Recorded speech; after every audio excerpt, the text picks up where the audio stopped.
goody two, goody two shoes, goody two. Don't smoke, what do you do?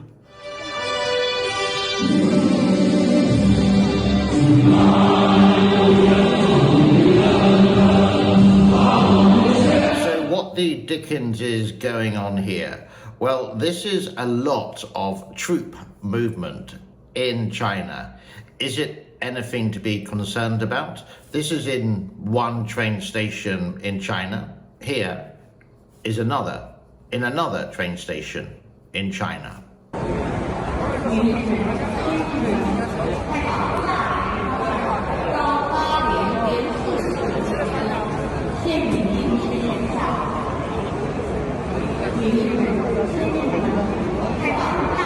don't know whether this is normal or are they moving troops to a certain place close to the island or the country of Taiwan? Don't know. Or is it going to Inner Mongolia? Don't know. Is it going to Xinjiang? Don't know. Is it going to Tibet? Don't know. But it just could be normal.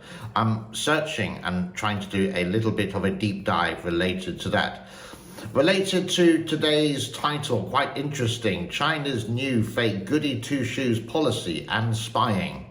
Now, remember, this is a country that said they didn't start the COVID or the China virus. This is a country that said Tiananmen Square in June 6, 1989 didn't happen. This is a country that denies any genocide or forced labor or the re-educational camps, concentration camps in Xinjiang, China. This is a country that denies the biggest world fishing network in the world, destroying natural fish habitats all around the world. And this is a country that says they're cutting down on their coal usage and going into more nuclear, hydro, sun, wind, and solar. Really? When they're producing more? China's goody two-shoes.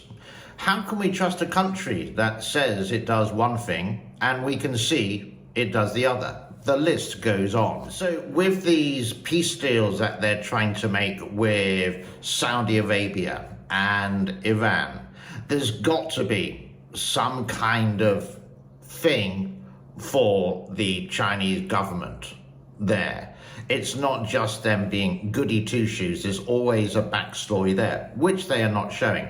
Maybe they've done a secret deal with Iran and Saudi for more oil, maybe as a backup system, because maybe they don't really trust Russia, because they also, Putin and Xi Jinping, they wanted to do a 12-point peace plan between Russia and the Ukraine. But if you look at it, you can see it's just for them, the Chinese, not to have more sanctions imposed on them. A peace plan? Not really. It's just benefit for China, no one else. It's not really the old saying, caring is sharing, or sharing is caring. So, what do you think about this? Constructive criticism, I am fine with. If I'm wrong, that's okay. If you agree, that's okay. But don't be like one of these CCP shills when I say it's not true and then they call me stupid and call me an idiot. I'm just producing something with a bit of research there, putting it behind the lines, giving it to you here on YouTube. Now, the other part of this show is related to Chinese spying. It's not the spying that we think like James Bond. James Bond. It's not the spying like the Bourne Legacy with Jason Bourne, with the CIA. This is what we're not talking about. This is the Chinese government spying on their citizens and people around the world using a private company called Tencent, which is the biggest social media company in China. They do WeChat, a little bit like Facebook. They do all your computer games, etc. But it is near enough controlled by the government. Why do you think Facebook is blocked in China? Why do you think Twitter is blocked? Because they can't control the company. Why is there only one big company like this in China? Basically, because they can control it. It's a private company, but it really feels like it is a state-owned company. And their logo is this lovable penguin. I was going to make a penguin noise, but don't know how to do it. Coo, coo, coo, coo, coo, coo, coo. Don't know. Now, my personal experience, I do have WeChat, I do have Chinese friends, and I do communicate with them. I got WeChat way back in 2014 while I was in Hong Kong. It was pretty easy to get. Nowadays, if you're outside the country and you want to use WeChat, you've got to have a Chinese friend who would give you the recommendation. It's a nightmare. It's not like Facebook where anyone can join. And privacy in China is a different kettle of fish.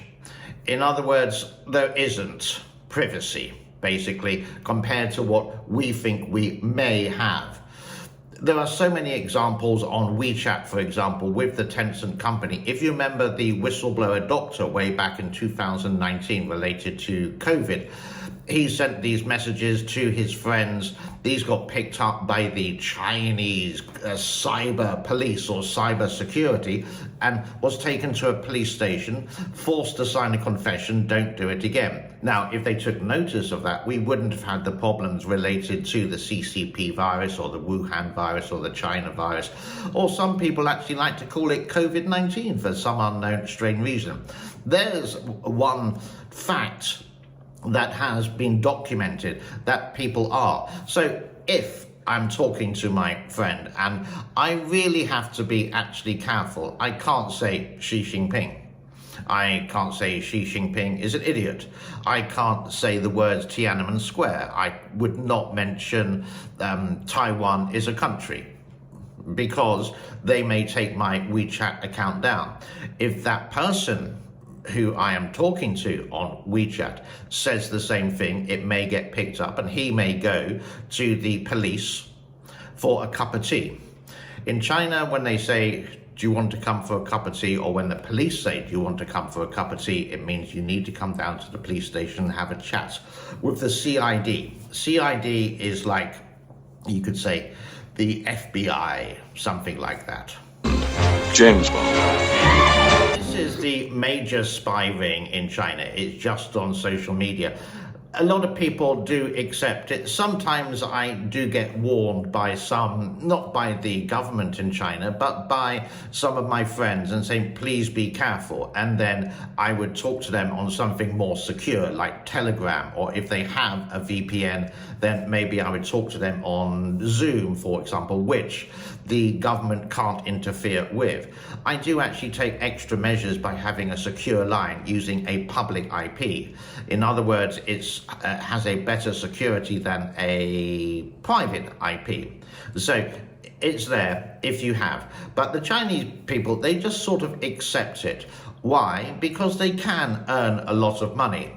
And if you stay in that grey area in China, in other words, not incredibly rich and not so very poor, then they possibly would leave you alone. So being in that grey area is absolutely marvelous in China. Just accepting how it is, you may disagree or agree with it, but you just have no choice to accept it, and you carry on with your daily life. You may, with your very trusted friends, and you know they're not going to rabbit on you, or they're not going to squeal to you, or they're not going to tell the local government about you, then they may talk. But if they got any ounce of doubt, the average Chinese person wouldn't even go there, because it's just not worth their time or hassle. This is the spying in China, so they can monitor near enough anything what's going on. Sometimes they are unable to pick things up, and there may be a protest. For example, when November time happened in 2022, so many people got upset with the COVID lockdown that you had all these protests, and there were people saying down with the CCP, down with Xi Jinping. The government did listen. Well, they're scaredy cats, and then a couple of days later or a week later, the COVID zero tolerance policy was just gone out of the window, even though in October they said it was going to remain indefinitely or for a longer period of time. That's the Chinese government, but they didn't catch up on social media. So maybe they did this using a app like Telegram, for example, which is incredibly secure, or using a VPN and using like WhatsApp, for example. But a lot of the conspiracy theorists would actually say it was what's the word? It is American interference. It's always America interference. Yeah. So this is spying in China. Again, it's not the James Bond scenario. It's more just like the cyber, and they can check. This is the thing. We all need the internet nowadays. We can't live. It's so difficult to live without the internet. And again, the Chinese people just, well, they just accept it. They don't want to be spied upon. They don't want to go to the police station. And this is the dark side of China, which the Chinese people don't want to talk about. This is the spying. And this is why China is trying to do the goody two-shoes policy, because China needs America, because they need the trade. That's the thing. So this confrontations which are going on at the moment between America and China, not physical, but more obviously verbal. Don't do this, we did this, no we didn't, yes you did, etc., is just what's happening in the People's Republic of China at the moment. But they need that trade. Imagine if America said, we don't want to trade with you anymore. The Chinese economy would just go straight down, because America is their largest trading partner. Chinese people don't want that. The government just criticize America all the time, but in reality, where money talks and BS walks, well, they need America. Does America need China? Well, they didn't before, but now they do. Times have changed. It's all food for thought, and I would love to hear your comments and your comments in the comment section below. My name is James, rabbling on as always. This is Buzz. Thank you very much for your time. Bye-bye. My name is Bond. James Bond.